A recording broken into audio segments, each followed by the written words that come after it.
Pagi menjelang saat seorang gadis yang biasa dipanggil dengan nama Dara mulai menjerang air untuk membuat segelas teh panas. Dara merupakan gadis yang tumbuh di dalam keluarga yang berkecukupan, bahkan bisa dibilang sangat kaya. Namun sayangnya Dara tidak bisa menopang tubuhnya sendiri tanpa menggunakan bantuan kursi roda, sehingga merasa diacuhkan bahkan saat berada di istana mewah tersebut. Kedua orang tua Dara selalu mengasuhkannya karena merasa tidak ada yang bisa diharapkan dari gadis dengan kursi roda tersebut. Sementara kakaknya mungkin saja malu mempunyai adik dengan kondisi seperti Dara. Setiap hari Dara hanya menghabiskan waktunya di dalam kamar dan sesekali mengarahkan kursi rodanya menuju ke arah taman. Gadis yang berusia 17 tahun tersebut sangat senang untuk menggambar di taman guna menghilangkan pikiran buruk yang menyesali keadaannya. Suatu pagi Dara jatuh dari kursi rodanya, namun tidak ada seorang pun di dalam rumah tersebut mendekati untuk menolongnya. Rasa kecewanya terhadap hal tersebut membuat Dara memiliki kekuatan untuk menggerakkan kursi rodanya ke arah taman kompleks, berniat menenangkan diri. Saat sedang terisak di taman, tiba-tiba Dara dihampiri oleh seorang gadis seusianya dengan kondisi yang sama. Gadis tersebut mengulurkan tangannya untuk Dara dan mulai menyebutkan namanya, yaitu Hana. Mereka berdua mudah sekali akrab, mungkin karena keduanya saling mengerti kondisi masing-masing. Tiba-tiba Hana berkata, "Dara, ingatlah bahwa tidak ada seorang pun di dunia ini yang terlahir sia-sia.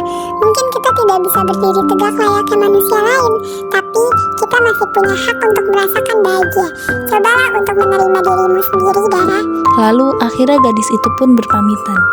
Semenjak pertemuannya di taman dengan Hana, Dara mulai merenungkan kata-kata yang diucapkan oleh gadis tersebut.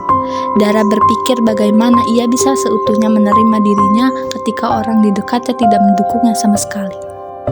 Dara mencoba mencerna perkataan dari Hana secara perlahan, meskipun sesekali ia menangis ketika teringat kenyataan bahwa ia hanya seorang gadis yang diacuhkan. Hal yang dipikirkan oleh Dara adalah bagaimana ia bisa mewujudkan mimpinya dengan kondisi tersebut. Mimpi Dara adalah menjadi seorang pelukis yang karyanya bisa dipajang di dalam pameran besar. Hal yang dilakukan Dara untuk memulainya adalah rajin membuat lukisan.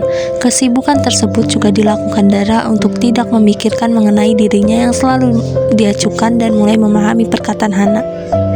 Perlahan mimpi sang Dara mulai terwujud saat diam-diam ia sering memposting lukisannya melalui media sosial. Hingga suatu hari ada seseorang datang ke rumah Dara untuk menemui gadis itu guna mengajaknya untuk bergabung di dalam sebuah pameran lukisan. Kedua orang tua Dara terperangga mendengar ucapan pria tersebut, sebab tidak menyangka bahwa Dara si gadis kursi roda bisa menghasilkan karya lukisan yang indah. Dara hanya tersenyum melihat respon kedua orang tuanya dan memilih menerima tawaran pameran tersebut. Berbagai lukisan indah dipajang dalam pameran yang diberi tema Mimpi Sang Dara.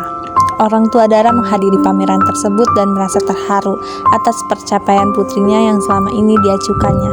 Sementara Dara merasa lega bisa menerima keadaan fisiknya dan memanfaatkan apa yang ia miliki.